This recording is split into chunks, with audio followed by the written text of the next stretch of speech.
अभी तो जो समाज के सिद्धांत बने हुए हैं वो बहुत सही नहीं है। हम्म। अभी समाज के सिद्धांतों में अधिकार पर कम और कर्तव्यों पर ज्यादा जोर है। हम्म। इसीलिए नैतिकता और ये सब चीजों की दुहाई समाज शास्त्र देता है। जबकि समाज शास्त्र का मतलब इसलिए नहीं है कि आदमी कोई वहां कर्तव्य करने के लिए जा रहा है। आदमी अपने एंजॉय करने के लिए जा रहा है कि कोई एक ऐसा सामाजिक ढांचा हो जहां वो जैसा जीवन जीना चाहता है वैसा जीवन उसको जीने को मिल सके, ऐसा ढांचा। लेकिन अभी तक ऐसे ऐसे कोई ढांचे हुए नहीं है। अभी तक यही हुए हैं कि भैया यहाँ अधिकार और कर्तव्य है, आप इतना इतना कर्तव्य करोगे तो आपको इतना इतना अधिकार मिलेगा, आप नहीं करोगे तो आपको नहीं मिलेगा, ऐसा करके सब सिस्टम रहता है। हम्म। और बहुत खोज खबर होती नहीं है कि ये आदमी क्या करना चाहता है, इसकी क्या रुचियां हैं वगैरह वगैरह। कॉन्शियसनेस में अभी कोई बहुत डीप खोजें हुई नहीं है। अभी पीछे जितने भी खोजें हो रखी हैं ये सब सनातन धर्म के द्वारा या बाइबल के द्वारा या कुरान के द्वारा या जैनों के ग्रंथों के द्वारा या बौद्धों के ग्रंथों, वो सब बच्चों वाली खोजें हैं। उसमें अभी कोई डीपनेस नहीं है उसमें। उसमें ज्यादातर बातें गलत हैं। तो हम्म। उस तो वो जो चीज, और वो स्वाभाविक ही था क्योंकि कोई एजुकेशन स्ट्रक्चर था नहीं, पीछे कोई साइंस थी नहीं, ज्ञान विज्ञान कुछ था नहीं।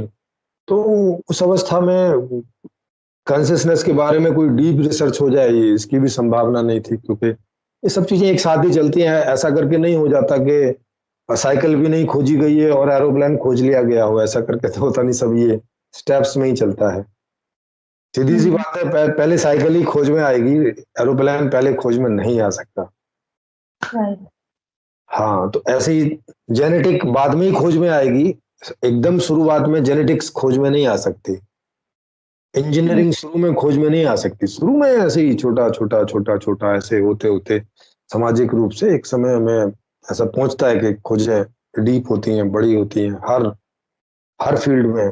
तो चेतना की फील्ड में भी, कॉन्शियसनेस के फील्ड में भी खोजें धीरे धीरे धीरे धीरे धीरे धीरे गहराती हैं। और इसमें जितनी जितनी खोज होती जाती है उतना उतना आदमी के बारे में समझ में आने लगता है कि ये चेतना जो क्या है, क्यों है, किस लिए है, क्या चाहती है, किस माहौल में खुश होगी, क्यों खुश नहीं होती है, क्या चाहिए इसको, कितने तरह की होती है। ये सारे जो जो क्वेश्चन हैं, जो अध्यात्म के अंतर्गत, आध्यात्मिक विषय जो है उसके अंतर्गत ये सारी चीजें आती हैं। तो पहले ये खोजें भी नहीं हुई तो इस तरफ किसी ने सोचा भी नहीं। अब ये खोजें हो रही हैं पिछली शताब्दी में ही मेरे ख्याल है ज्यादातर खोजें हुई हैं, बाहर भी और यहाँ पर भी। वो भी वो भी बाहर से ज्यादा हुई हैं खोजें। अंदर से तो कभी कभार समझो कि कोई निकल आई, नहीं तो बाह्य दृष्टि से हुई है। मतलब बाहर से लोगों को देख के जानने की कोशिश की जा रही है कि ये कौन है, क्या है, इसलिए अंदर से ऐसा करके नहीं देखा गया। तो अभी मैंने इसको बहुत गहरे से अंदर से भी बाहर से भी ये सब कुछ करके ऐसा करके पूरा लिखा है कि ताकि आप जो भी कोई उसको पढ़े तो वो अपने अंदर इस बात को कंफर्म कर सके कि हाँ ऐसा ही है कि ऐसा नहीं है। और उसके लिए फिर ओपन मंच भी खोला है कि वहां आके वो डिस्कशन कर सकता है व्यक्तिगत रूप से कि ये ऐसा है कि नहीं है, या उसका कोई और एक्सपीरियंस है तो वो वहां रख सकता है।